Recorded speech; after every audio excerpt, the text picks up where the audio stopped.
Hi అండి. ఇప్పుడు summer season కాబట్టి వాటర్ మిలన్తో మీకు ఒక అమృతం అయితే చూపిస్తాను. తప్పనిసరిగా నచ్చితే ట్రై చేయండి.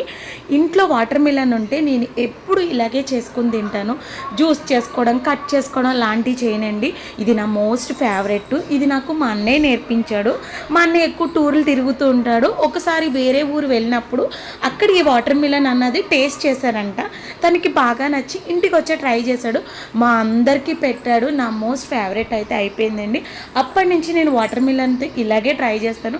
టేస్ట్ చాలా బాగుంటుంది. వాటర్ మిలన్ని చిన్న చిన్న పీసెస్ కింద కట్ చేసుకుని ఒకసారి మ్యాష్ చేసుకోండి. ఇందులోనే సబ్జాలు, షుగర్ వేసి ఒకసారి మిక్స్ చేసుకుని ఫ్రిడ్జ్లో పెట్టుకుని 2 అవర్స్ తర్వాత తీసి తినండి. అమృతం కూడా సరిపోదు, అంత టేస్టీగా ఉంటుంది. పిల్లలకి ఇప్పుడు ఆఫ్టర్నూన్ స్కూల్స్ కాబట్టి ఎండ కూడా చాలా ఎక్కువ ఉంటుంది. ఈవినింగ్ టైం ఇలా చేసి పెట్టండి, వాళ్ళు చాలా ఎంజాయ్ చేస్తూ తింటారు. వీడియో నచ్చితే మాత్రం లైక్ చేయండి.